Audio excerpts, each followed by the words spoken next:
Olá, senhores. Bom dia. Tudo bem com vocês? Como estão? Bom dia, tudo bem, professora? Bom dia, Márcio. Tudo ótimo. Oi, Nadir. Olá, Ricardo. Bom dia, professora. Bom dia, querido. Bom, gente, aí depois de 2 semanas aí de mini férias dos professores, né? Não foi tão férias para vocês, porque vocês tiveram que fazer prova, participar de semana aí, mas tiveram umas férias dos professores, né? E a gente também teve muito trabalho aí com as provas, então não ficamos parados nesse meio tempo aí em que vocês estavam em atividade extracurricular. Eu queria começar pedindo desculpas pelo ocorrido na prova de vocês. Então, a prova de vocês, eu respondi alguns e-mails, né, e avisei o coordenador, teve um erro no sistema AVA, e o sistema AVA pegou todas as respostas e deixou todas as respostas como falsas.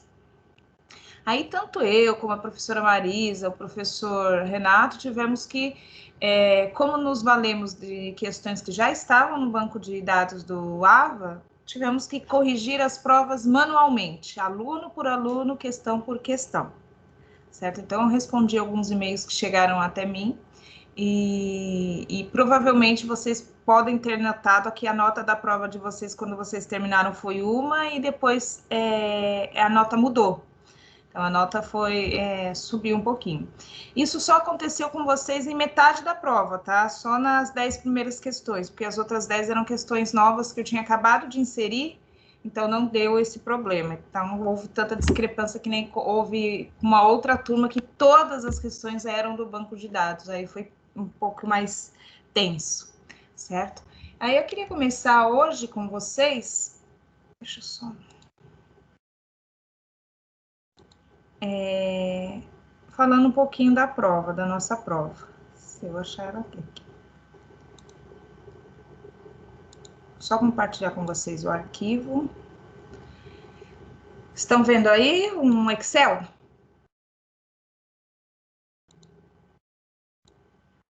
Sim. Perfeito. Sim. Então, aqui tem as perguntas, né, as respostas da prova. Às vezes pode estar em ordem diferente a depender aí do aluno, porque o próprio sistema vai misturando as questões, tá certo? Mas é só a ordem que estaria diferente. Então, vamos lá. Todas as questões, elas estavam ali previstas na legislação, na nossa legislação, tá certo?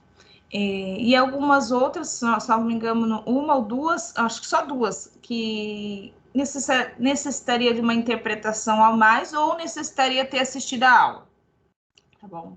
Então, vamos lá.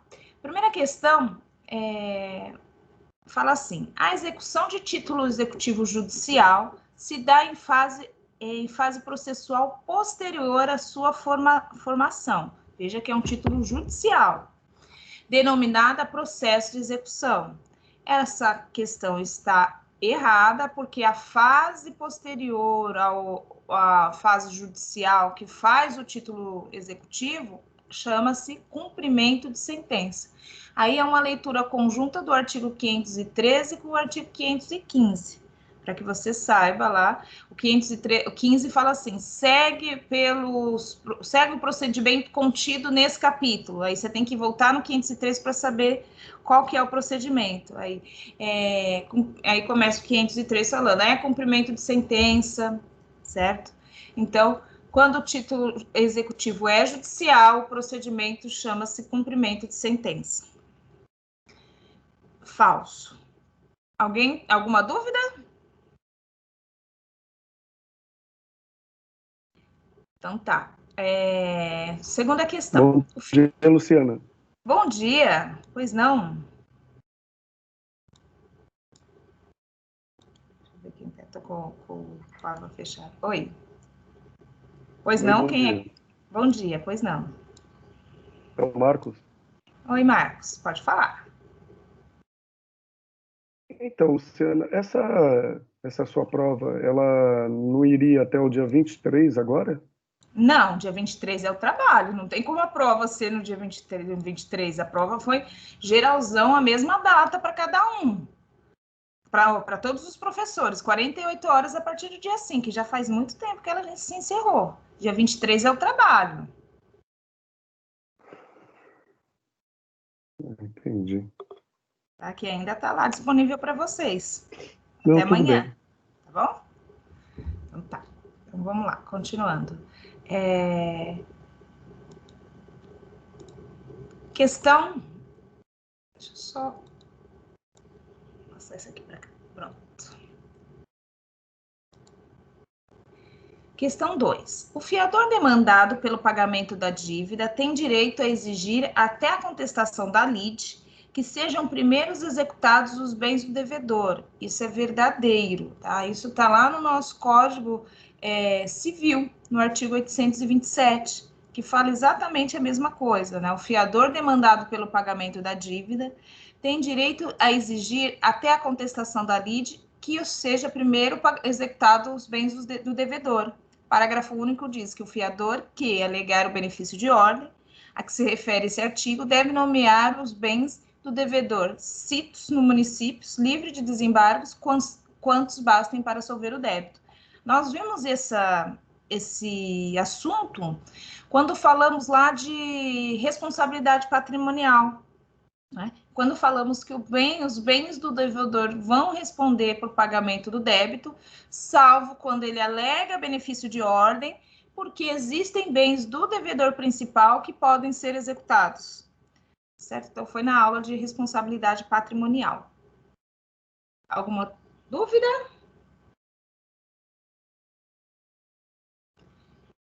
Questão 3. São suscetíveis de penhora os instrumentos necessários ao exercício da profissão são insuscetíveis à penhora, os instrumentos necessários ao exercício da profissão, desde que seja profissão reconhecida pelo Ministério do Trabalho. Então, são impenhoráveis os instrumentos da profissão do executado. Ok, são. O problema é o que está depois da vírgula. Desde que seja profissão reconhecida pelo Ministério do Trabalho. O artigo 833, inciso 5 do CPC, não exige o reconhecimento dessa profissão pelo Ministério do Trabalho. Basta que aqueles equipamentos, aqueles instrumentos sejam necessários ao exercício da profissão. Certo? Então, por isso que ela está falsa, porque não precisa do registro da profissão. Questão 4. A nota promissória é título executivo extrajudicial, pode servir de base ao processo executivo, desde que retrata a obrigação certa, líquida e exigível. Está verdadeiro, porque o requisito da obrigação ser certa, líquida e exigível é requisito de toda e qualquer obrigação. Tá? E para executar, eu posso executar uma nota promissória, porque, como o nome já diz, ela é um título executivo extrajudicial, conforme está descrito lá no artigo 784 do CPC. Tá? Então, essa aqui está correta. Lembrando que, de novo, a certeza, a liquidez e a exigibilidade, ela está presente em qualquer tipo de execução. Questão 6. Nos termos da Lei 8.009 de 90, que é a lei sobre impenhorabilidade de bem de família, a impenhorabilidade é oponível em qualquer processo de execução civil, fiscal, previdenciária, trabalhista ou de outra natureza, salvo se movido, dentre outras hipóteses, pelo credor de pensão alimentista para a cobrança de impostos predial territorial, taxas e contribuições devidas no fundo do imóvel familiar e por ter sido adquirido com produto de crime, ou para execução de sentença penal condenatória a ressarcimento, indenização ou perdimento de bens. É verdadeira essa questão, está lá no artigo 3º da Lei de Impenhorabilidade, e essa lei, ele fala exatamente isso, que é para proteger, né, a garantia do bem. Então, você vai lá, compra uma casa, compra a sua casa para você viver, você e sua esposa, ou você e seu esposo, para você morar e construir sua família. Porém, você não tem dinheiro para comprar essa casa, vai e faz o financiamento dessa casa. E o que você vai dar de garantia para que vai pagar essa casa? A própria casa. Então, seria contraditório você ter como um bem impenhorável aquele bem que nem seu é ainda. Porque você não tinha meios financeiros para adquirir e necessitou aí de um financiamento para fazê-lo. E deu a própria casa em garantia. Então, sempre que a casa, o imóvel vier aí com aquele ônus de garantia real, né? Ou ainda que seja um outro tipo de bem que é impenhorável, por exemplo, algum instrumento de trabalho, porém esse instrumento de trabalho é produto de furto, de crime.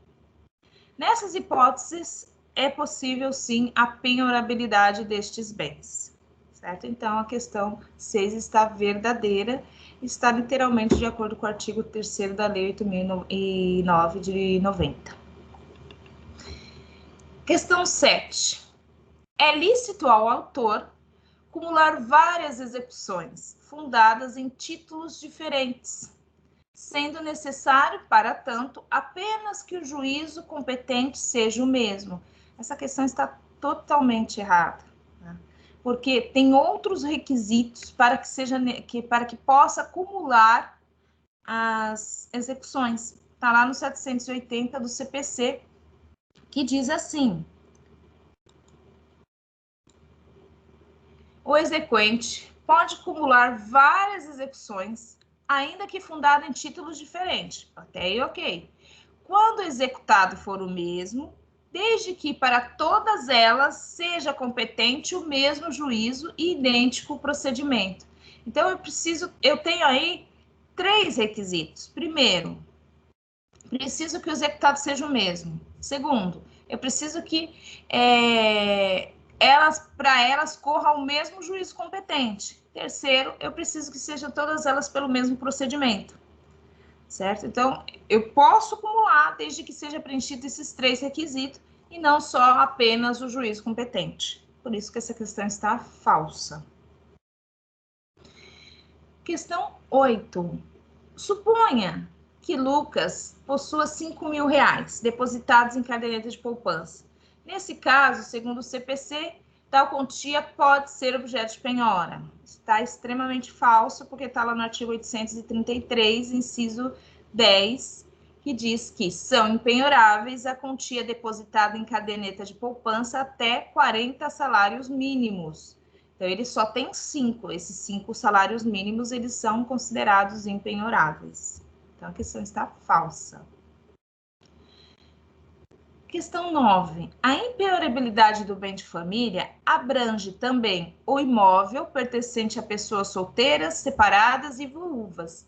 Sim, isso foi na aula que nós falamos especificamente sobre a Lei 8.009 e falamos sobre a súmula 364, onde o STF, a lei não fala sobre pessoas solteiras, mas o STF trouxe a súmula e disse que o conceito de impenhorabilidade de bem de família atinge também imóvel pertencente a pessoa solteira, separada e viúva, porque é o direito dela de ser uma família de uma pessoa só. Tá? O fato de ser uma única pessoa, ainda aquele objeto é destinado à sua moradia, à constituição da sua família, que pode ser que haja uma família futura. Tá? Então, também é considerado bem de família. Pois não? Alguém gostaria de falar? Alguém gostaria de fazer alguma pergunta? Tá com alguma dúvida? Então, continuamos na questão 10. Considere a seguinte situação hipotética. Aloísio é réu em processo de execução de pensão alimentícia. Vocês vão ver que aqui dá uma semelhança com as demais questões. Que corre pelo rito do 824, cuja autora é Patrícia, sua filha mais velha. Citado para efetuar o pagamento em 3 dias, Aloísio não fez. Patrícia, então, indicou a penhora parte dos vencimentos do Aloísio, que é servidor público, parte do salário.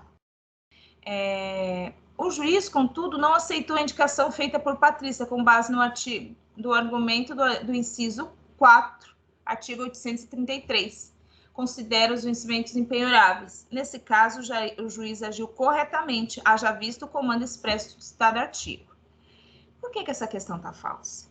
Porque por mais que o inciso 4 do artigo 833, ele fala que os vencimentos, os subsídios, soldos, salários, remunerações, proventos de aposentadorias, pensões, são consideradas impenhoráveis, assim também como os honorários do profissional liberal, o parágrafo 2º do mesmo artigo, ele fala da seguinte forma: o dispositivo no inciso 4 e 10 do caput não se aplica à hipótese de penhora para pagamento de prestação alimentícia independentemente de sua origem, bem como as importâncias excedente a 50 salários mínimos mensais, devendo a constrição observar o disposto no 528. Veja, o inciso 5 e 10, que vai falar aí sobre o salário, ele não vai ser aplicado quando a obrigação for de alimentos, seja alimentos oriundo do direito de família, como é a hipótese agora, seja alimentos oriundo de ato ilícito. Independente da origem, eu não vou aplicar a disposição do artigo do inciso 4 no que tange a penhora. Então, vai poder ser penhorado, né? Também pode ser penhorado a questão da caderneta de poupança, a questão aí da caderneta de poupança, desde que exceda aí aos 50 salários mínimos, devendo observar o disposto no artigo 528, certo? Por isso que a questão está falsa. Sempre, alimentos é a coisa mais protegida pelo nosso direito, tá? Se você não consegue pelo rito da prisão, você vai conseguir lá pelo rito da penhora. E aí vai afastar várias restrições com relação à penhora. Por isso que essa questão está falsa. Questão 11. Ao propor execução, incumbe ao exequente instruir a petição inicial com, entre outros documentos, o demonstrativo do débito atualizado até a data do inadimplemento da obrigação, quando se tratar de obrigação de quantia certa. O que faz essa questão estar errada é que a atualização do débito tem que ser até a data da propositura da ação e não até a data do inadimplemento. Mesmo porque o inadimplemento se dá antes, e às vezes a propositura da ação vai se dar tempos depois, certo? Então, o débito tem que estar atualizado até a data da propositura da ação, que está no artigo 798, inciso 1, a linha B. O demonstrativo do débito atualizado até a data da propositura da ação, quando se tratar de execução por quantia certa. São um dos requisitos aí para acompanhar a petição inicial desse tipo de execução. Então, ela está falsa. Questão 12. Na execução, o despacho que ordena a citação, desde que realizado em observância com o disposto do parágrafo 2º do artigo 240, interrompe a prescrição, ainda que proferido por juízo incompetente. No entanto, a interrupção da prescrição não retroagirá a data da propositura da ação. Está falso porque vem exatamente ao contrário do que está dizendo o parágrafo único do artigo 802. Então, veja, o artigo 802, ele fala assim, que o parágrafo único do 802, ele fala, a interrupção da prescrição retroagirá a data da propositura da ação. Então, o que faz a questão estar errada é esse no entanto. No entanto, para frente, que torna a questão incorreta, né? A interrupção da prescrição, sim, ela retroage a data da propositura da ação. Veja, a citação, você propõe a ação num dia, a citação vai demorar, o lapso temporal da citação vai demorar um pouquinho, certo? Então, uma vez a citação tendo sido concretizada, perfeita, esse fato faz com que a prescrição se interrompa. A prescrição do título ali, certo? Só que essa prescrição, ela não vai se interromper a partir da citação. Ela vai se interromper lá a partir da propositura da ação. Então, ela volta e retroage. Tá? Então, a questão está falsa. Questão número 13. A coisa certa será indicada pelo menos pelo gênero e quantidade. O que faz essa questão estar errada é que o que tem que ser indicado pelo menos pelo gênero e pela quantidade é a coisa incerta, tá? Porque a coisa certa tem que ser indicada pelo gênero, quantidade e qualidade. Eu preciso saber quanto é, o que é e qual a qualidade daquilo. Então, é o que torna a questão errada. Isso está previsto lá no artigo 243 do Código Civil. Expressamente, a coisa incerta será indicada ao menos pelo gênero e pela qualidade. Quando nós vimos isso? Na última aula que tivemos sobre execução de obrigação de coisa certa em coisa incerta. Questão 14. Nas coisas incertas, a escolha da coisa a ser entregue pertence ao devedor. Se o contrário não resultar do título da obrigação, mas não poderá dar a coisa pior, nem será obrigado a prestar a melhor coisa. Essa questão é verdadeira porque está disposto lá no artigo 244 do Código Civil, exatamente que nas coisas determinadas pelo gênero e pela quantidade. O que é determinado pelo gênero e a quantidade? Coisa incerta. A escolha pertence ao devedor. Se o contrário não resultar do título da obrigação, porque na hora de fazer o título da obrigação, contrato, pode ter uma cláusula de que a escolha da coisa a ser entregue seja do credor. Mas se não tiver nada disposto, cabe ao devedor. Mas este não poderá dar a pior coisa e nem será obrigado a entregar a melhor coisa. Então, ele vai entregar o mediano. Se só houver duas qualidades, aí ele vai ter que entregar a melhor, porque ele não pode entregar a pior, certo? Então, a questão aí passa a estar verdadeira. Até mesmo o CPC, ele fala, né, que o juiz nas coisas incertas, o juiz cita o réu para que ele fale, especifique a coisa a ser entregue, quando a obrigação for dele. Então, a questão está verdadeira. Questão número 15. Alienada a coisa, quando já litigiosa, será expedido mandado contra o terceiro adquirente, que somente será ouvido após de depositá-la. Esse está corretíssimo, no sentido do artigo 808, que fala assim: alienada a coisa litigiosa, quando já litigiosa, será expedido mandado contra o terceiro adquirente, que somente será ouvido após depositá-la. Então, o terceiro tem que primeiro fazer o depósito da coisa, para só depois poder fazer a sua defesa, certo? Como se dá esse depósito? Por exemplo, se for uma casa em que ele está residindo, esse depósito é somente no papel e ele fica sendo depositário, tá certo? Então, é dessa forma, é só reduzir a termo. Agora, pode ser, por exemplo, depósito em dinheiro, né, que pode ser feita em uma conta judicial, tá? Mas, geralmente, o próprio terceiro adquirente fica como depositário. Questão 16. Quando a coisa se deteriorar, não for entregue ou não for encontrada, o exequente tem direito a receber somente o valor da coisa.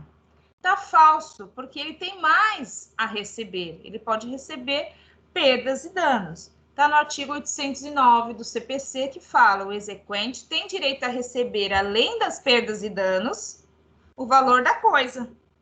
Quando essa se deteriorar, não lhe for entregue, não for encontrada ou não for reclamada por terceiro adquirente.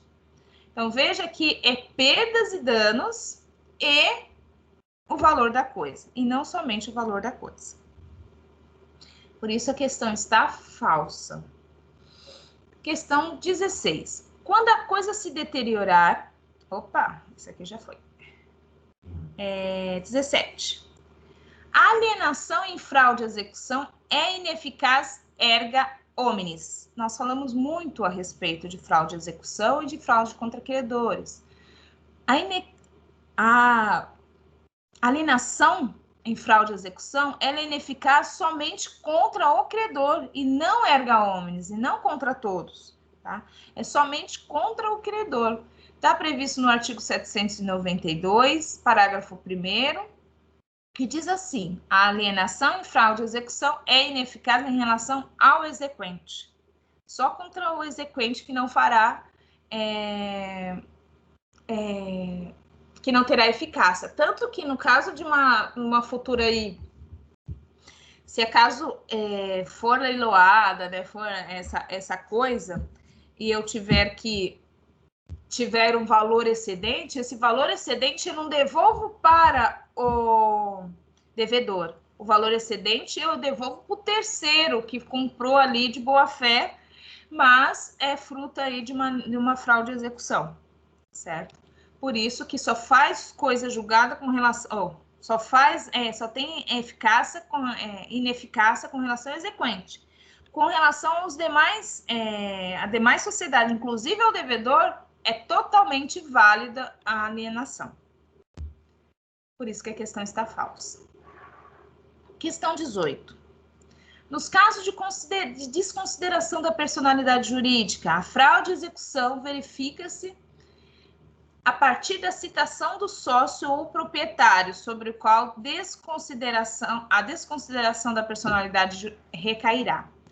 Está perfeito, exatamente. Eu não posso fazer com que o bem do sócio, o bem particular do sócio, responda à dívida da empresa antes de ter feito a desconsideração da personalidade jurídica.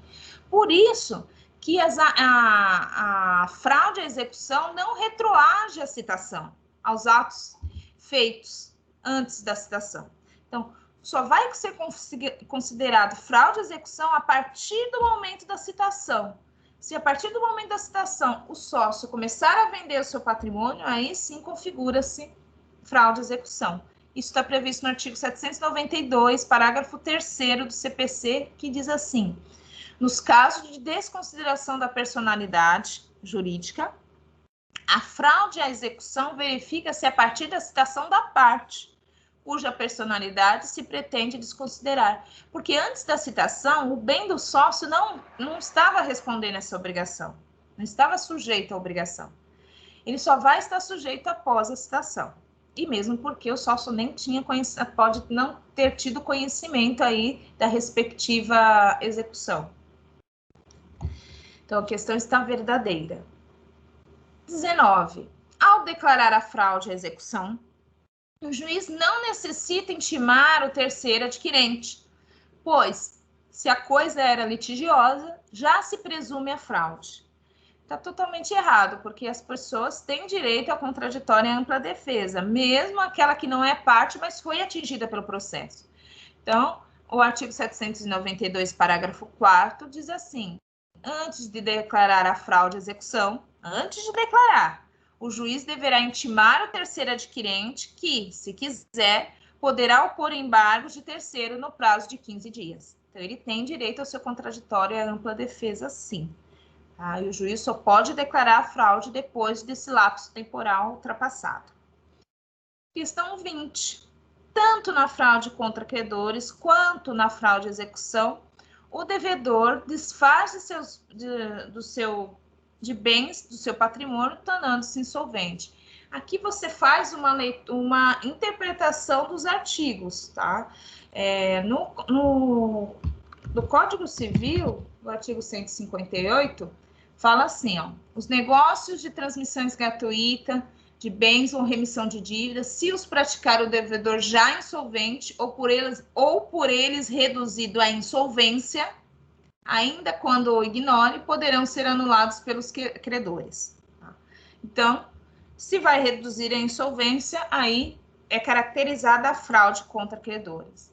No artigo 792, inciso 4, fala do que é considerado aí fraude à execução. E o inciso 4 é bem incisivo. Desculpa a redundância. A alienação ou oneração de bens é considerado fraude à execução quando, ao tempo da alienação ou da oneração, tramitava contra o devedor ação capaz de reduzi-lo à insolvência. Então, faz parte da característica da fraude contra credores e da fraude à execução a insolvência. Tanto que só vai ser considerado fraude contra credores e fraude à execução se não houver patrimônio para responder à execução. Se houver patrimônio para responder e o devedor vendeu outros tantos, mas continua solvente porque ele tem patrimônio para responder a obrigação, não há que se falar em fraude. Salvo se a coisa for litigiosa. Aí sim, aí é considerada fraude, mas está prevista em outros artigos. Tá? Mas sim, é característica da fraude a execução e fraude contra credores a insolvência. Certo? Alguém gostaria de fazer alguma pergunta? Professora. Oi, pois não. Bom dia, Amanda, do sexto semestre, tudo bem? Tudo bom, Amanda. Mas, na verdade, uma pergunta. Eu mandei um e-mail para a senhora no início da semana referente a uma situação da prova. Depois, se puder observar lá, aí a gente conversa melhor. Pode ser, eu respondo por lá, tá bom? Tá bom. Pode deixar. Obrigada, viu? Obrigada a ti, eu que agradeço. Obrigadão. Mais alguém? Então tá. Gente, mais uma vez eu peço desculpa aí pelo transtorno que houve, que eu sei que muita gente ficou aí na expectativa, mas como, né? Tem que anular, né? Vocês puderam ver que não foi, ninguém foi prejudicado, eu corrigi manualmente as questões, todas as notas aí teve uma elevação, ninguém foi prejudicado, a nota pelo contrário, até subiu, certo? Então eu peço desculpa, nós não jamais imaginaríamos que isso poderia acontecer, tanto que só foi em 2 turmas, para mim foi em 2 turmas, porque o restante eu fiz tudo questões novas, e agora a gente aprendeu, né? Já fica mais atenta, tá bom? Então, me desculpe. Então, vamos para a aula de hoje. A aula de hoje é um pouquinho mais light, mais tranquila, assim. A gente vai falar de uma parte da execução de obrigação de fazer e não fazer. É uma execução bem tranquilinha, bem calma, bem curtinha, fácil de se aprender e está prevista no artigo 814 seguintes do CPC. Tá? Então, obrigação de fazer e não fazer. A gente vai falar das duas juntos, porque todas as premissas das obrigações de fazer, elas são aplicáveis à obrigação de não fazer. Então, o primeiro, a gente vai começar pelo conceito de obrigação de fazer. As obrigações com relação a fazer e não fazer, a fazer, elas são obrigações de ação. Pressupõe uma ação do devedor, algo que o devedor tem que realizar, uma prestação, uma atividade que deve ser realizada pelo devedor. Então, as obrigações de fazer são aquelas que o devedor compromete-se a realizar uma prestação consistente em atos ou serviços de natureza material ou imaterial. Por quê? Porque eu posso contratar um pedreiro para construir um muro, mas eu também posso contratar um músico para fazer uma música. A música, ela não tem natureza material, ela é imaterial. Eu posso contratar, por exemplo, um desenvolvedor de sistema para criar para mim um aplicativo. Ele é de natureza imaterial. Mas eu posso contratar um artista para pintar um quadro. É de natureza material. Vou receber o quadro para mim, certo? Então, as obrigações de fazer, elas são prestações de natureza material ou imaterial.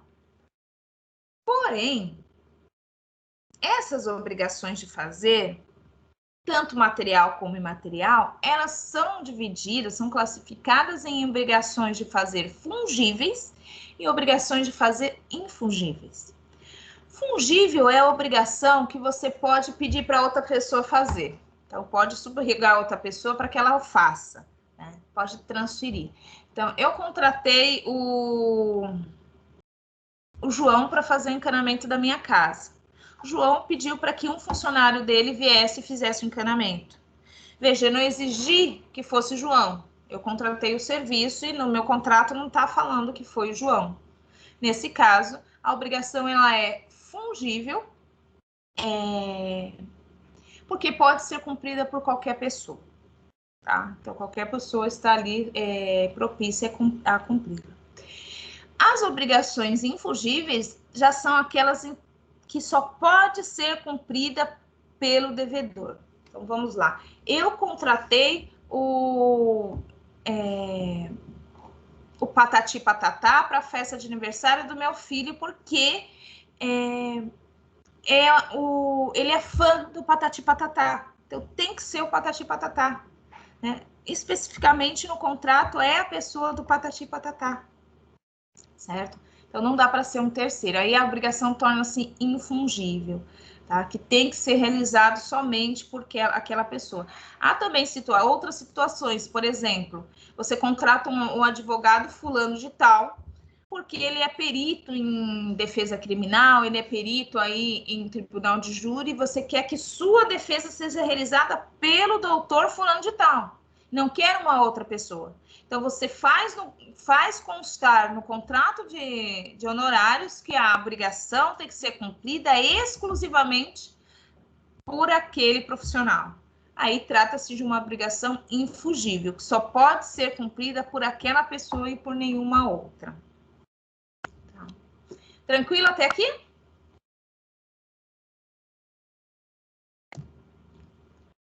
Sigamos.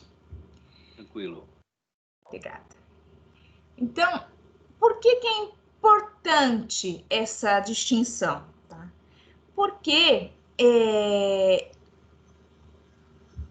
o procedimento com relação a uma e a outra vai ser um pouquinho diferente. Então, as execuções de obrigação de fazer fungíveis e infungíveis podem usar meios de coerção. Quais são os meios de coerção?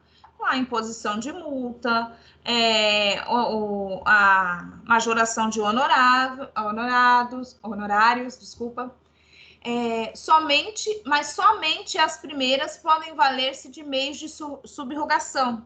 Só elas autorizam a prestação por um terceiro, às expensas do devedor. Então, veja, quando eu estou no processo de execução, o juiz pode ir lá impor uma multa para que a pessoa faça. Tanto na obrigação de fazer fungível quanto infungível. Porém, o meio executório de subrogação, quando o juiz manda que um terceiro faça, só pode ser feito nas obrigações fungíveis. Nas obrigações infungíveis, o juiz não pode obrigar que terceiro faça, porque tem que ser feito pela pessoa do devedor. Então, eu estou lá no processo de execução de obrigação fungível. E o devedor é citado lá para poder executar a obrigação, cumprir a obrigação. O devedor não o faz. Aí, o credor pode requerer que outra pessoa o faça às custas do devedor. E aí, o juiz autoriza que outra pessoa o faça às custas do devedor e depois ele vai converter essa execução de obrigação de fazer em obrigação de pagar a quantia certa. Isso não acontece aí nas obrigações infungíveis. Nas obrigações infungíveis não pode haver a subrogação.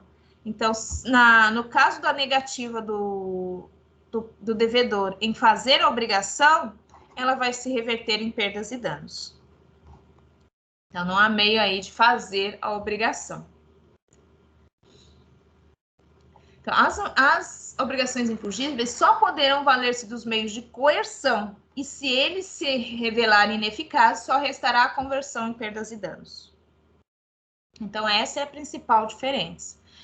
Lá na obrigação de fazer fungível, eu tenho os meios executórios de coerção e os meios executórios de subrogação. Lembra que a subrogação é o meio executório pelo qual o Estado, ele se sobrepõe à vontade do devedor e dá um jeito da obrigação ser cumprida. Ele faz com que a obrigação seja cumprida. Os meios de coerção é aquela intimidação para que o devedor venha e cumpra a obrigação, que, por exemplo, pagamento de multa.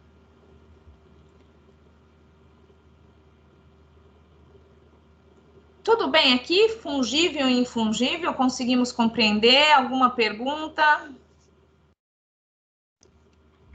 Sim, tudo bem. Professora?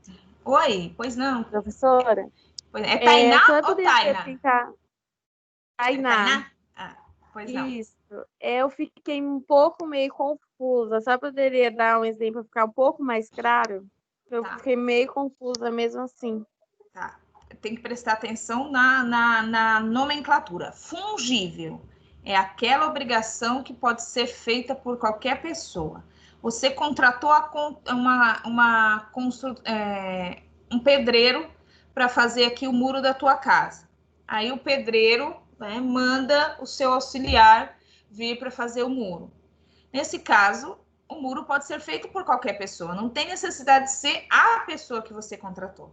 Você contrata a empresa construtora X para a empresa de jardinagem X. Ele vai mandar uma pessoa para fazer o seu jardim. Não está determinado quem é a pessoa. As obrigações de fazer infungíveis, elas são personalíssimas. Infungíveis tem que ser aquela pessoa que foi pactuada que vai fazer aquela obrigação. Então tá, eu contratei um cirurgião plástico, fulano de tal, porque ele é renomado, porque eu conheço o trabalho dele, eu quero que ele faça a cirurgia. Aí no dia da cirurgia ele manda um outro médico. Não, eu contratei ele, a obrigação de fazer é personalíssima, porque só pode ser executada por ele, certo? Eu contratei a Orquestra Sinfônica de São Paulo para fazer a abertura para fazer lá o meu casamento. Veja que o que eu contratei é essa Orquestra Sinfônica de São Paulo. Não pode vir a Orquestra Sinfônica do ABC para poder fazer o meu casamento. Tem que ser especificamente essa Orquestra Sinfônica. Então, elas acabam sendo personalíssimas. Contratei João para pintar um quadro. Aí, ele mandou José pintar o quadro. Não, eu quero João em virtude das características peculiares de João, do traço de João. É por isso que eu quero ele. Então, as características do prestador daquela atividade é que faz com que a obrigação seja personalíssima. Você contrata a pessoa não somente pelo fato de que tem algo a ser feito, mas pelas características que aquela pessoa tem. O exemplo que eu dei lá do advogado, que ele é contratado porque ele é perito em júri. Aí ele manda outro advogado. Ele está inadimplente. Por quê? Porque era ele que deveria ter feito. A obrigação é personalíssima. Só ele poderia executar e nenhuma outra pessoa. Tainá, deu para compreender? Sim. Então, fungível qualquer pessoa pode fazer. Infungível é personalíssima, só a pessoa do contratado, né? Com a pessoa contratada é que pode fazer, né? Em virtude das características dessa pessoa. Então, só o devedor vai poder cumprir aquela obrigação infungível. E aí, nós vamos separar as obrigações fungíveis e infungíveis, porque na fungível eu posso ter meios de subrogação. Na infungível, eu não posso ter meios de subrogação, somente de coerção. Esses meios, senhores, vocês podem não estar muito lembrados, mas a gente falou sobre eles na nossa primeira aula. Deixa eu até tentar resgatar aqui para trazer para vocês. tentar ver aqui se eu pego rapidinho nos slide anterior. Foi na aula 2, nós falamos sobre esses meios executórios. Aqui.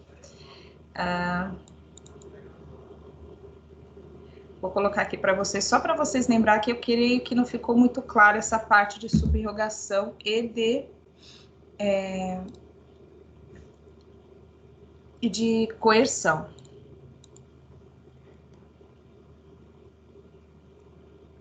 Vou colocar dessa forma mesmo, só para rapidinho vocês verem, tá? Relembrarem.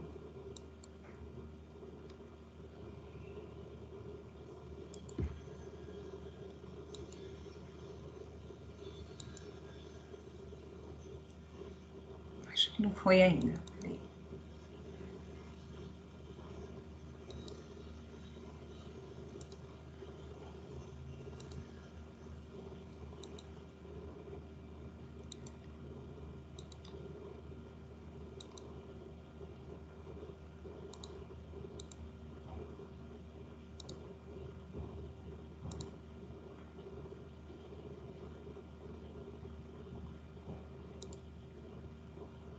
Ai, não consigo mostrar para vocês aqui. Eu tô tentando mostrar, mas não consigo mostrar a tela para vocês. Vou tentar a última vez agora.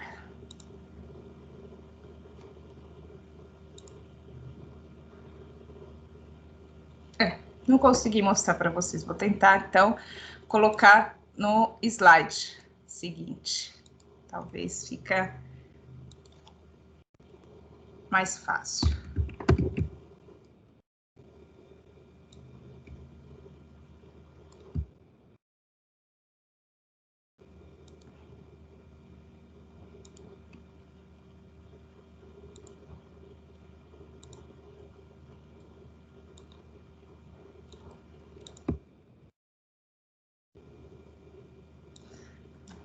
Ficou meio tosco, mas tá aí. Tá meio tosco, mas tá aí, tá? Tá lá no slide 2 de vocês. Então, ó, os meios de execução por subrogação, os meios de execução por coerção, é quando eu tenho lá o Estado, ele não vai substituir, mas ele vai impor uma sanção para poder cumprir essa obrigação, certo? Tá lá no slide 2, na segunda aula nossa. Né? Então, ele vai fazer alguma coisa para coagir o devedor a cumprir essa obrigação. Né? Ou ele pode piorar a situação do devedor, impondo uma multa, tá? Ele pode, no caso de alimentos, impor a prisão, né? Ele pode protestar o título, né? Ele pode ainda incluir o nome do devedor no cadastro de inadimplente. E a coerção pode ser em sentido contrário. Ele pode coagir aí o devedor a cumprir uma obrigação, mas beneficiando o devedor. Tá? Então, ele pode aí, por exemplo, dar um desconto nos honorários. Tá? Desconto para que incentive o devedor a cumprir essa obrigação, certo? Então, essa é a por coerção. Os meios executórios por subrogação são esses aqui. Deixa eu já colocar aí para vocês.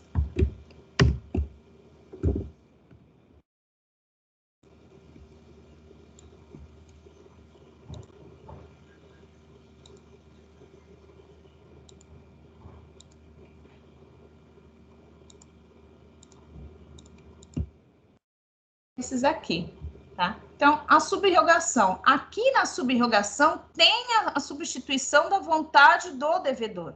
Veja que na coerção o juiz coloca uma condição para que ele mesmo cumpra, ele mesmo sinta a vontade de cumprir a obrigação. Olha lá, convence a cumprir a obrigação. Então, vou forçar por meio de uma multa.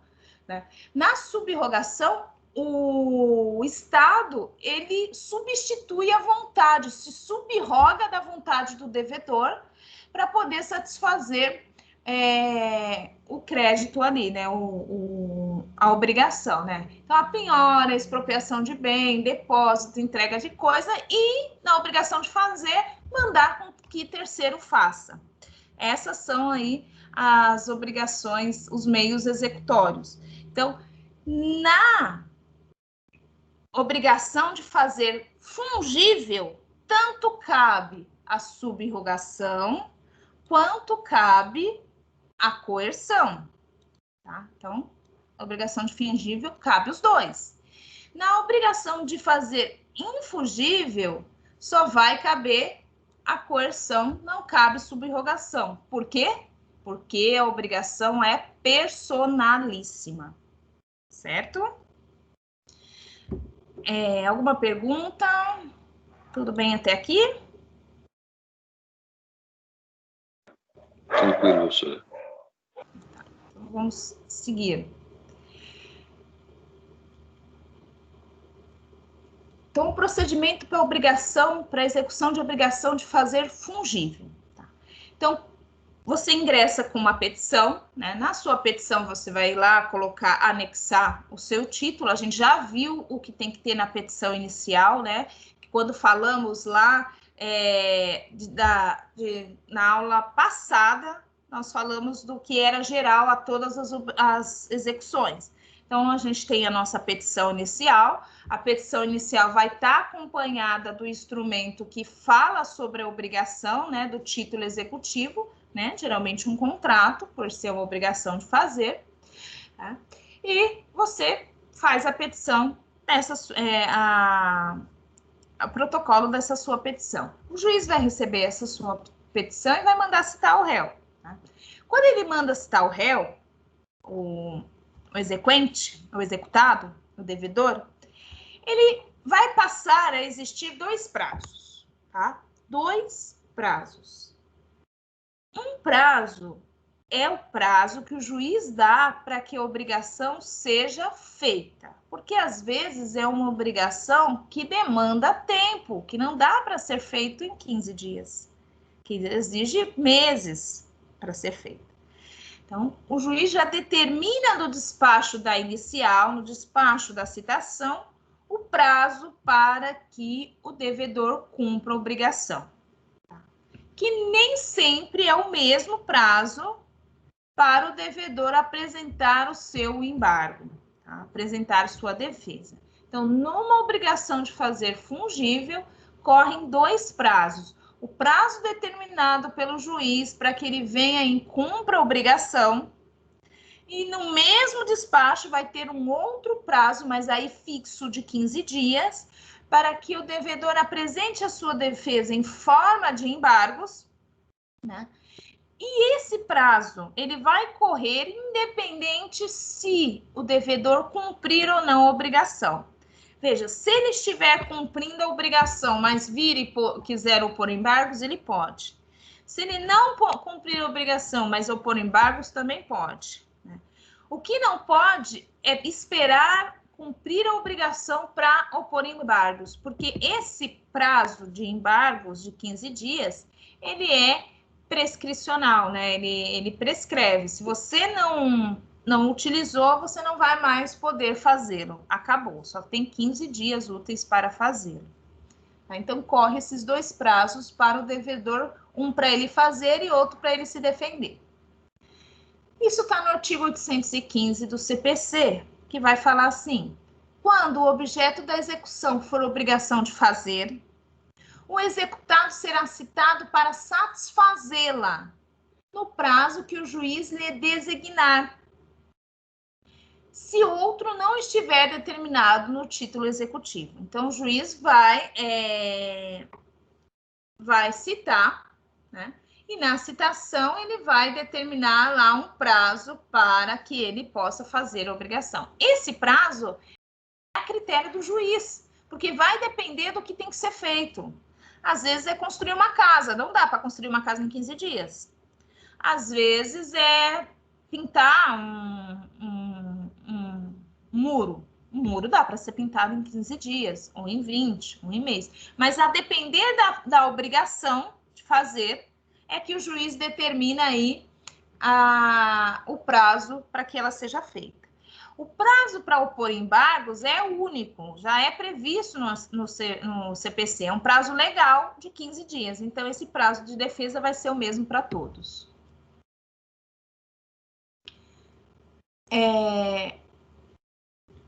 Veja, quando eu estou diante dessa obrigação infungível, eu posso me valer da subrrogação. Então, eu pedi para o devedor cumprir sua obrigação. Foi lá, o juiz deu prazo para ele cumprir, ele não cumpriu. Né? Aí eu posso me valer da subrrogação, da execução por subrrogação, quando o Estado vai suprimir a vontade do devedor. Então, ocorre quando o devedor não cumpre sua obrigação fungível, o credor poderá requerer que outra pessoa a cumpra no seu lugar e as suas custas. Veja que quem requer a obrigação por subrrogação é o credor e o juiz é quem concede. Então, a gente vê que é uma faculdade do credor, é uma opção do credor. Porque, às vezes, sai muito caro fazer obrigação, aí não é interessante para o credor fazer, porque ele não tem meios financeiros para executar aquela obrigação. Tá? Então, ele prefere que a execução corra o seu trâmite normal do que ele ter que fazer, porque quando ele que tem que fazer, né, ou o terceiro que faz, ele tem que pagar primeiro para que o terceiro faça, para depois cobrar do executado. Por isso que, às vezes, não é uma vantagem, acaba sendo uma desvantagem, mas é facultativo ao credor, não é obrigatório ao credor se subrrogar-se aí na execução. Trata-se de opção do credor. Se ele acha que o procedimento é trabalhoso ou excessivamente oneroso, pode requerer a utilização dos meios de coerção. E se forem ineficazes, a conversão em perdas e danos. Então, você pode pedir a multa, né? E aí, se não conseguir com multa, vai transformar essa obrigação aí em perdas e danos, aí a gente passa para expropriação de bens, penhoras, para cumprir essa obrigação, certo? Então, a subrrogação é faculdade do credor. Artigo 816. Se o executado não satisfizer a obrigação no prazo designado, é lícito ao exequente, nos próprios autos do processo, requerer a satisfação da obrigação. Então, caso o executado, né, o devedor, ele não venha satisfazer a obrigação naquele prazo que o juiz determinou, o exequente pode vir no mesmo auto, uma petição simples e pedir, né, requerer a satisfação da obrigação à custa, né, do executados ou perdas e danos, em hipótese que se converterá a indenização. Então, veja, aqui no 816, ele está dizendo que o executado, o exequente, vai pedir que terceiro faça à custa do devedor. Não é ele que vai fazer, ele está pedindo que outra pessoa, uma outra empresa faça, uma outra pessoa faça, porque é fungível, né, à custa do devedor. Então, depois de for apurado, ou cumprida a obrigação, o valor vai ser cobrado do devedor. Ou ainda pode já pedir perdas e danos e converter a obrigação em indenização. Parágrafo único. O valor das perdas e danos será apurado em liquidação, seguindo-se a execução para a cobrança de quantia certa. Aí eu vou mudar o rito, né? Então, o juiz vai ter que pegar, analisar o que deveria ser feito, as consequências do inadimplemento, né? O exequente pode apresentar os seus cálculos, né, do valor aí da indenização, e o juiz é que vai determinar o valor que será das perdas e danos. Ele pode pedir apresente seus cálculos, as partes vão se manifestar, mas no final quem bate o martelo sobre o valor das perdas e danos é o juiz, certo? E uma vez determinada a conversão em perdas e danos, vai converter-se o rito também, vai passar a ser uma execução de quantia certa e não mais uma execução de obrigação de fazer. Então, eu mudo o rito da execução. Artigo 817. Se a obrigação puder ser satisfeita por terceiro, é lícito ao juiz autorizar a requerimento do exequente, que ele a satisfaça à custa do devedor. O exequente adiantará as quantias previstas na proposta que, ouvidas as partes, o juiz houver aprovado. Então, o que acontece na prática? Na prática, o exequente, ele quer que faça a obrigação, ele quer que eu cumpra a obrigação. Então, contratei a construtora X para construir uma casa, ela não construiu, mas eu quero que a casa seja construída, eu preciso que a casa seja construída. O que é possível? O que a lei autoriza ao credor, exequente, ele requerer que terceiro faça. Requerendo com que terceiro faça, tá? Vai ser apresentado aí orçamentos, tá? O juiz vai escolher aí o melhor orçamento, só que quem tem que pagar vai ser o credor, e ele tem que pagar de forma adiantada. O exequente adiantará as quantias previstas, para não colocar em risco aí o terceiro que vai executar essa obrigação, certo? Ele não pode simplesmente fazer sem receber, então ele vai receber. E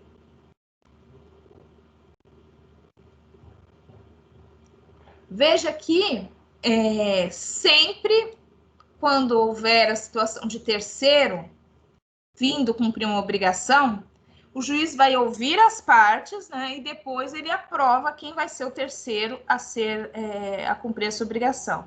Geralmente, o próprio credor já sugere empresa X, Y, Z, né? Já o próprio credor faz os orçamentos e insere no processo, que é mais fácil do que você colocar um edital. Então, assim, na execução específica por subrogação, que a gente está se valendo da vontade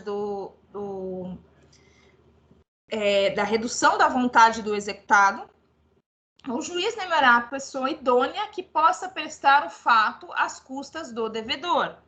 Então, ele vai determinar quem é que vai cumprir a obrigação. A nomeação é livre, podendo o juiz determinar que o credor forneça indicações, que é geralmente o que acontece. O juiz não manda um edital, ele manda que o credor vá lá e traga orçamentos ao processo. O terceiro apresentará propostas para a realização do serviço, que será examinada pelo juiz e depois vai ser ouvida as partes. Então, ele examina e pede para que as partes, tanto credor como devedor, se manifestem sobre os orçamentos apresentados. Se acolhida, o exequente antecipará as despesas. Aí é que é complicado, porque toda a despesa para cumprimento, para execução daquela obrigação de fazer, tem que ser adiantada pelo exequente. Então, se ele não tiver meios financeiros para fazê-lo, convém aí alterar a execução para converter em perdas e danos. Tá? Seria um meio menos gravoso e ainda garante o cumprimento da obrigação.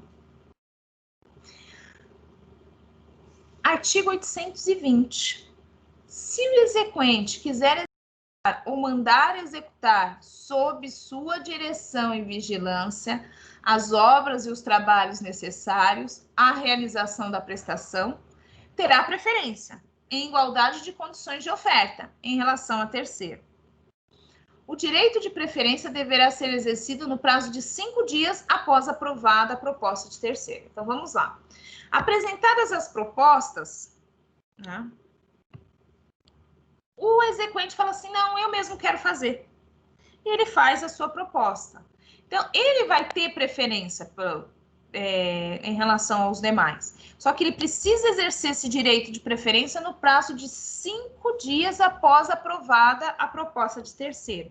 Então, o juiz está diante dos orçamentos, ele aprova um orçamento da empresa X, da construtora X, para construir a sua casa. A casa que você comprou, e o devedor não contratou para fazer e o devedor não construiu. Aí o juiz, diante de vários orçamentos, aprovou o orçamento da empresa X. Aí o credor, o exequente, fala assim, não, eu quero eu mesmo fazer. E apresenta uma proposta para o juiz.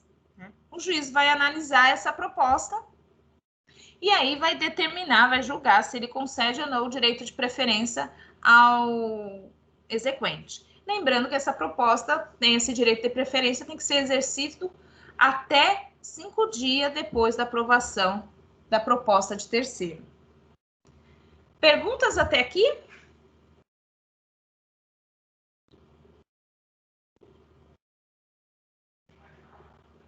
Tranquilo? Então, vamos lá. Artigo 818. Ainda a gente está falando da obrigação fungível, né? Por subrogação. Realizada a prestação, o juiz ouvirá as partes no prazo de 10 dias e, não havendo impugnação, considerará satisfeita a obrigação. Então, terminou, cumpriu a obrigação, a pessoa que foi contratada vai comunicar nos autos, né, porque ele foi contratado por meio judicial, vai comunicar nos autos que cumpriu a obrigação. Houve essa comunicação, o juiz vai avisar aí as partes no prazo de 10 dias para que se manifestem sobre o cumprimento dessa obrigação. Não havendo nenhum tipo de impugnação, o juiz vai considerar satisfeita a obrigação. Tá?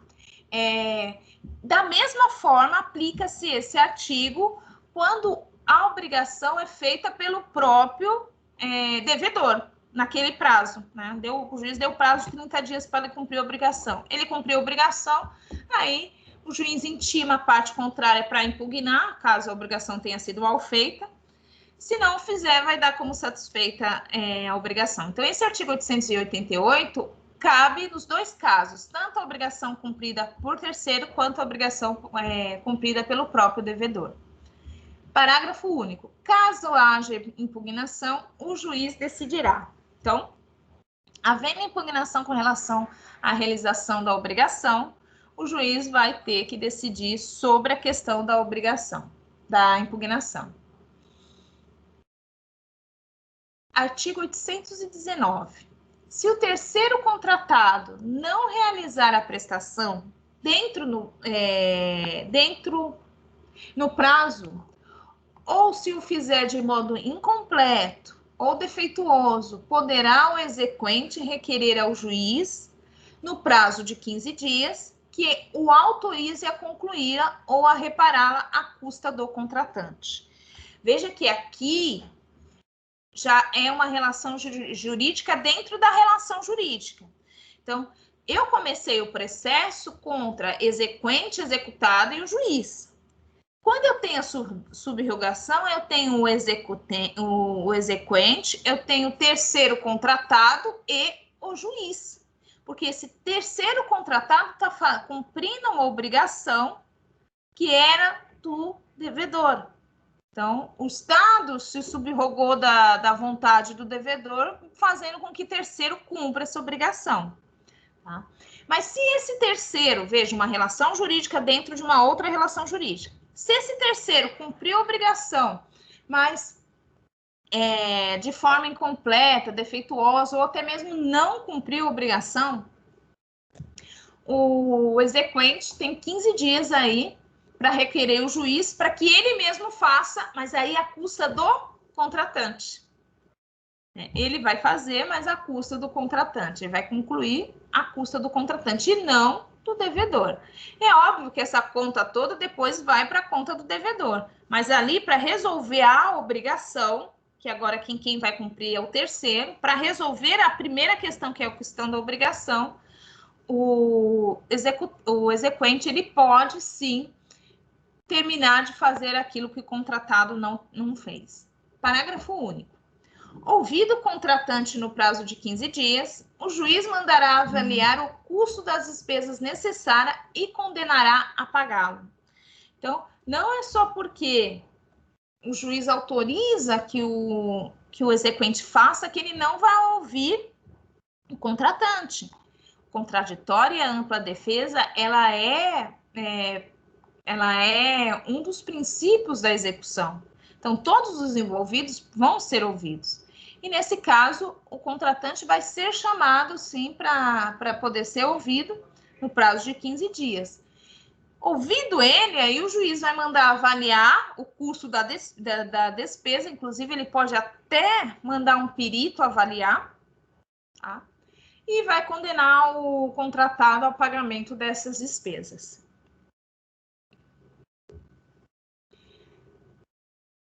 Com relação às obrigações de fazer fungíveis e as obrigações aí por subrogação. Alguém tem alguma pergunta, alguma dúvida?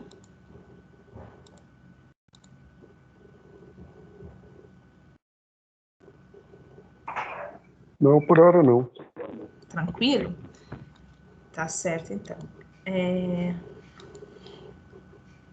eu só ver aqui onde nós estamos.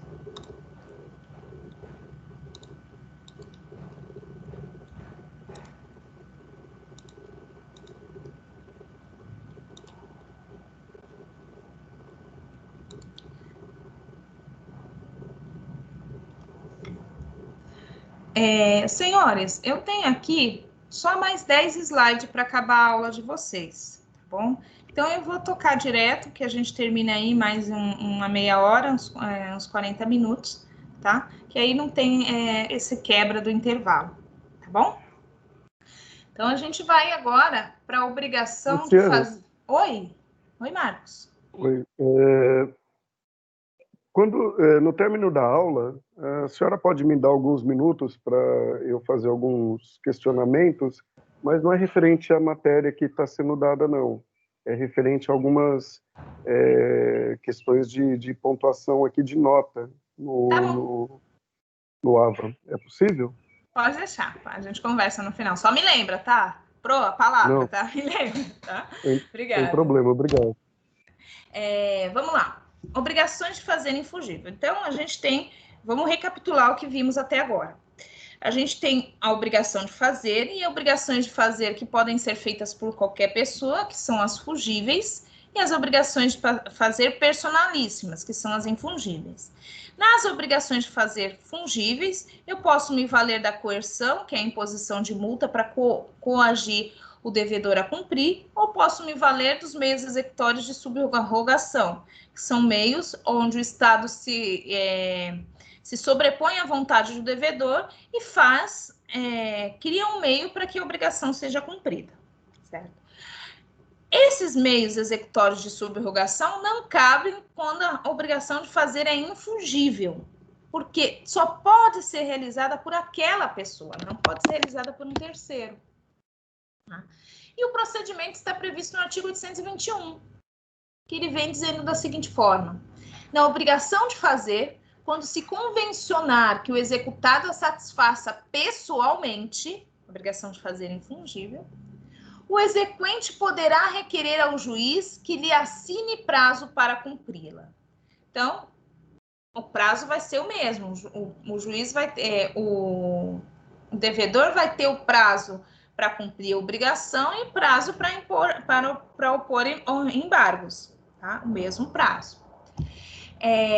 Só o prazo para cumprir a obrigação que vai ser variável, porque vai depender da obrigação a ser executada.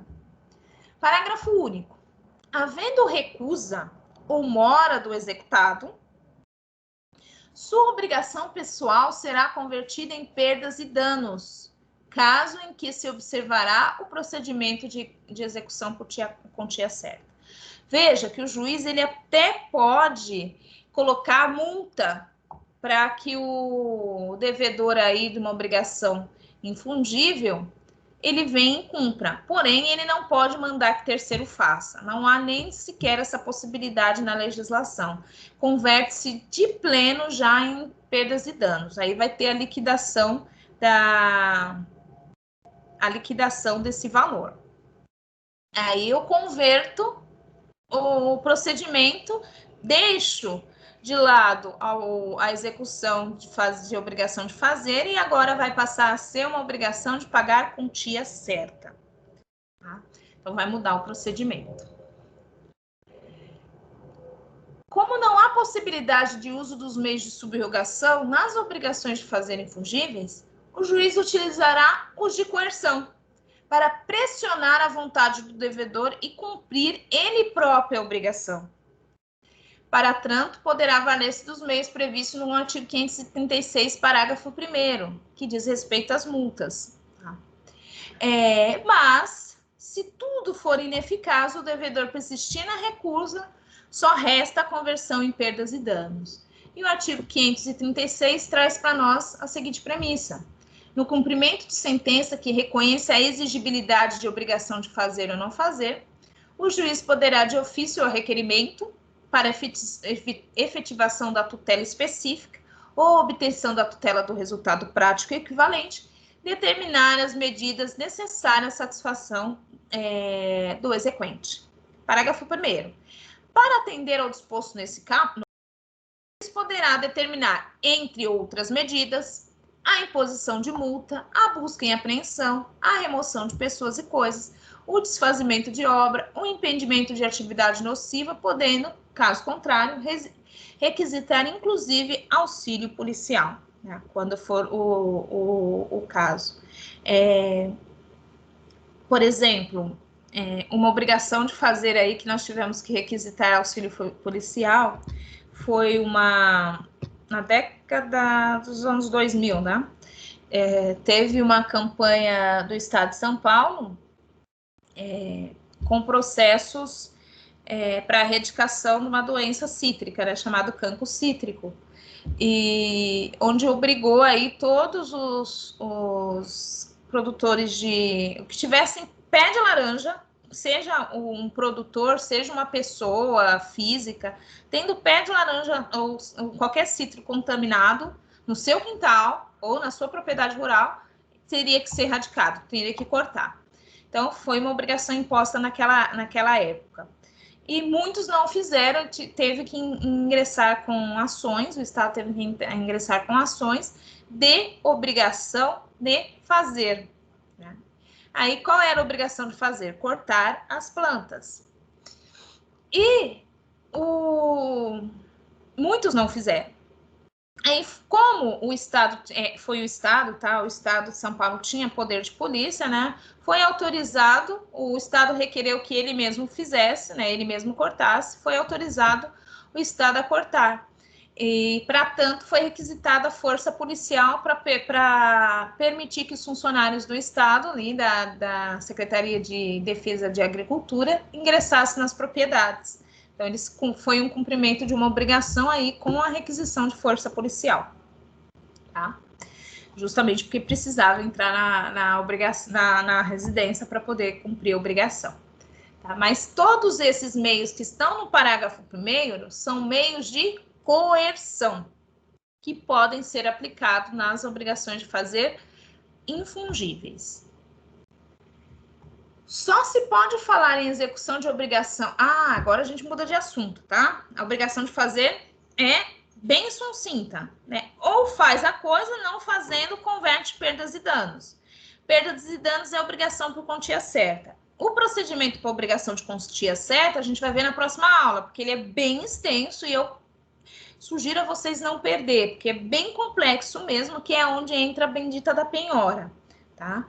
Então, obrigação de fazer, de pagar a quantia certa, vai ficar para a próxima aula. Feito isso, eu já vi qual é o procedimento para obrigações fungíveis e não fungíveis, obrigação de fazer. E a de não fazer? Na realidade, quando eu vou executar um contrato com obrigação de não fazer, na realidade, eu quero que seja feito algo. Ai, que confuso. Vejam, só se pode falar em execução de obrigação de não fazer quando o devedor faz um ato pelo qual ele tinha obrigação de não fazer. Nesse caso, a ação que eu vou propor é para desfazer aquilo que foi feito, que não deveria ter sido feito. O desfazer é uma ação, logo, também acaba sendo uma obrigação de fazer, né? Então, a obrigação que tem conteúdo negativo acaba adquirindo caráter positivo. Porque se o devedor fez aquilo que não deveria ter feito, ou seja, descumpriu a obrigação de não fazer, será obrigado a desfazer aquilo a que o título obriga e que não deveria ter realizado. O desfazer é uma ação positiva. Não fazer é uma ação negativa, é total omissão, é não agir. A partir do momento que ele fez, ele agiu, ele está inadimplente. Mas para poder cumprir essa obrigação, nos autos do processo, ele vai ter que fazer alguma coisa, vai ter que ter uma ação positiva e não omissão. Porque ele precisa desfazer aquilo que foi feito. Então, toda obrigação, toda execução de obrigação de não fazer, ela acaba que é de caráter negativo, ela acaba adquirindo na execução o caráter positivo, porque obriga o devedor a desfazer aquilo que não deveria ter feito. Não há propriamente execução de obrigação de não fazer, mas sim de desfazer aquilo que deveria ter sido feito. E o desfazer não pressupõe inércia, mas sim ação do devedor. O artigo 822 vem falar para nós sobre isso. Se o executado praticou o ato, a cuja abstenção está obrigado por lei ou por contrato, o exequente requererá ao juiz que assine o prazo ao executado para desfazê-lo. Então, o contrato foi de omissão. Ele agiu, né? A omissão é negativa, a ação é positiva, ele agiu. Na execução de obrigação de não fazer, o requerimento é positivo, porque ele vai ter que desfazer aquilo que não deveria ter sido feito. Artigo 823. Havendo recusa ou mora do executado, o exequente requererá ao juiz que mande desfazer o ato à custa daquele que responderá por perdas e danos. Aí, eu vou pegar o procedimento lá da obrigação de fazer. Então, por isso que a obrigação de não fazer, ela acaba adquirindo um caráter positivo dentro do processo, porque quando eu mando desfazer, eu vou utilizar ali, como é uma ação, eu vou utilizar os procedimentos da obrigação de fazer. Se o desfazimento for possível, o juiz mandará citar o devedor, fixando o prazo para que ele o desfaça o que realizou indevidamente, sob pena de multa, se for possível desfazer. Mas às vezes não é possível desfazer o que for feito. Aí eu tenho que converter isso em perdas e danos, que é o caso do parágrafo único. Não sendo possível desfazer o ato, a obrigação resolve-se em perdas e danos, caso em que, após a liquidação, se observará o procedimento de execução por quantia certa. Por exemplo, tem um contrato de compra e venda de um terreno. Aí, o terreno tem uma parte, né, com algumas árvores, algumas árvores silvestres lá daquela região. E a venda daquele imóvel, daquele terreno, é condicionado que aquelas árvores não podem ser cortadas, porque faz parte da estética do condomínio. Então, o condomínio não permite o corte dessas árvores. Aí, o condômino, não, depois de adquirir a casa, vai e corta essas árvores. Veja que uma vez cortada essas árvores específicas, não tem mais como desfazer, porque cortou. Pode até replantar, mas não vai ser mais as mesmas árvores, certo? Nesse caso, que não posso voltar ao status quo, que não é mais para voltar às mesmas árvores, mesmo que eu plante, vai ser uma mudinha, não vai ser uma árvore, tá? O juiz pode converter aí essa obrigação em perdas e danos, tá? Caso em que, após a liquidação, se observará o procedimento de execução por quantia certa. Então, tanto na obrigação de fazer, de não fazer, obrigação de entregar a coisa certa ou incerta, todas elas, se não for possível cumprir o exato adimplemento da obrigação, elas vão se converter em perdas e danos. Convertido em perdas e danos, eu modifico o rito para rito de execução por quantia certa, que é o próximo assunto da aula da semana que vem. Execução por quantia certa, ou seja, pagar dinheiro. Senhores, alguém gostaria de fazer alguma pergunta?